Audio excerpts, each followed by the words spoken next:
He was driving home late at night when something unusual caught his eye, a young black girl, barefoot and shivering, cradling two infants in her arms as she sat slumped on a rain-soaked bench in the city park. She looked barely conscious, her body curled protectively around the babies as though sheer willpower alone was keeping them warm. The man pulled over, heart pounding, and approached cautiously. What happened next would unravel a story no one could have predicted. Long before that night, the house had once been filled with warmth. It smelled of nutmeg and lavender, alive with lullabies and soft laughter. That house had been a home, a real one, where sunlight spilled through open curtains and a woman's voice was the gravity that held everything in orbit. Nia remembered her mother's hands the most, calloused from work, yet endlessly gentle, always reaching out with love. Her mother, a nurse who worked 2 jobs to support them, still found time to braid Nia's hair, cook full meals, and tuck her in every night with a kiss. Then came the illness. A cough that wouldn't go away, a fatigue that lingered too long. When the diagnosis came stage 4, aggressive, inoperable, it tilted Nia's world off its axis. She was only 9 when her mother started to fade, and her stepfather, Douglas, began to disappear. At first, he stayed out later, returning home reeking of alcohol and expensive cologne. When he did speak, it was with bitterness. Why are they crying again? Turn off that damn light. Tell your mother to get it together. When her mother passed away, the warmth vanished. The funeral was modest, no music, no choir, just an unbearable silence and a few scattered chairs. Douglas didn't cry. He stood like a statue, unmoved. When they returned home, he locked himself in the master bedroom. Nia fed the twins, whispered lullabies she barely remembered, tried to cook and clean, even did her homework by candlelight when the power was cut. But she was a child shouldering a burden far too heavy.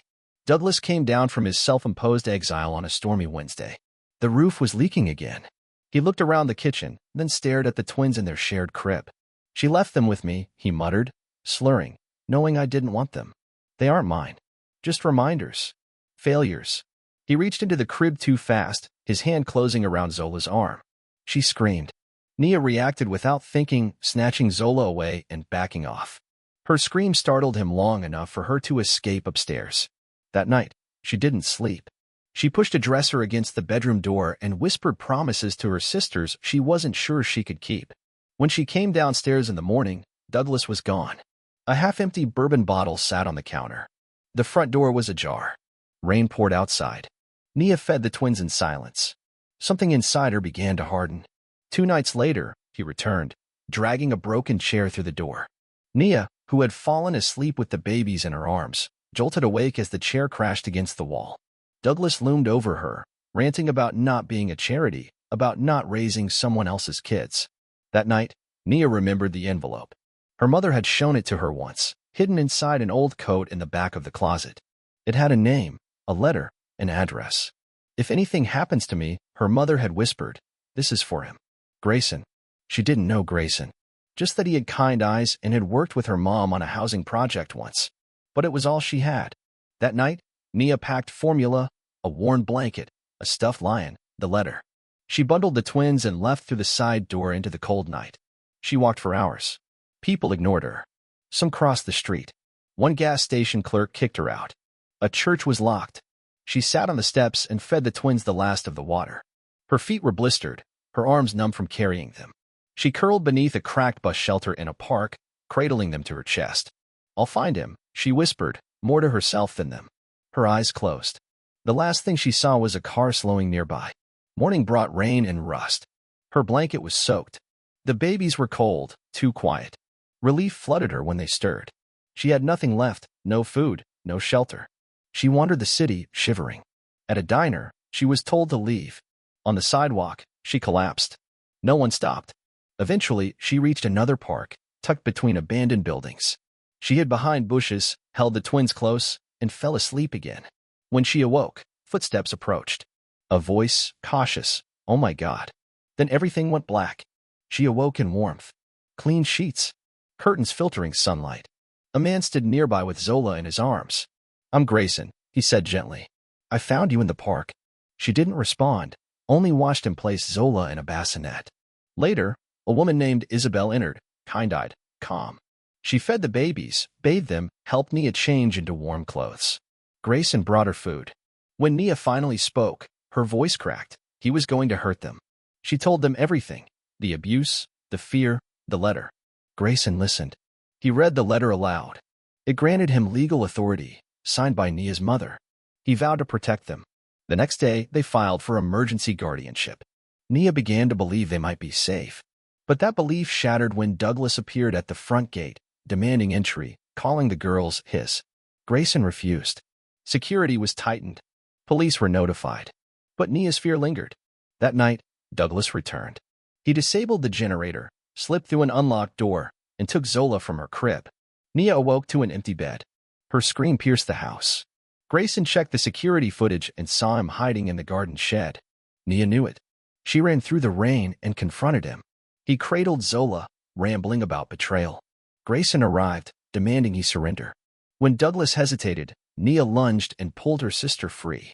Grayson wrestled Douglas to the ground as police arrived. Douglas was arrested. The footage was handed over. Charges filed. Days later, in court, Nia sat with her sisters while Grayson and Isabel petitioned for full custody. The judge listened. Nia was asked, "Do you feel safe?" She said yes. The adoption was finalized weeks later. A new name on the papers, Nia Maddox. The house filled with laughter. Grayson and Isabel became her parents. The girls were safe. At a small celebration, Nia stood in front of a photo of herself holding the twins, a caption beneath, "Not all heroes wear capes." That night, on the porch, under the stars, Grayson handed her adoption papers. Nia wept. "Okay," she said. Yes. She had kept her promise. They were safe. And finally, they were home. Nia began to adjust to her new life with cautious steps. Every day, she built small routines with Amara and Zola: morning bottle feedings, diaper changes, soft music in the afternoons. The twins grew stronger, heavier in her arms, their cries sharper but less frequent. And Nia started to sleep. Real sleep. Not with one eye open or her ears tuned to angry footsteps. She rested without fear. At school, she kept her head low at first. But one of her teachers, Mrs. Dorsey, made an effort to draw her out. When Nia turned in an essay about her favorite memory, a story about her mother dancing with the twins in the kitchen, Mrs. Dorsey gave her a quiet nod and a note written in purple ink: "Your voice matters. Thank you for sharing." At home, Grayson never pushed. He offered space, encouragement, and the quiet assurance that he and Isabel weren't going anywhere. Isabel taught her how to cook again. They made pancakes together, laughed when the batter exploded onto the ceiling, and shared inside jokes about who could make the better scrambled eggs. One evening, after a dinner filled with laughter and the soft chaos of twin toddlers throwing food, Grayson pulled out a sketchbook. Inside were dozens of drawings Nia had made since arriving. He showed her the last page, where he'd sketched her with the twins on her lap. "You belong here," he said. For the first time, Nia believed it. The past hadn't disappeared. It still lived in her memories, in the scar on her knee from a fall while running in the rain, in the nightmares that sometimes visited her sleep. But now she had something stronger than the fear, a home where her name was spoken with love, a place where her voice was heard, where her story was just beginning, because she had survived. And now, she was learning how to live. Fully, bravely, loved.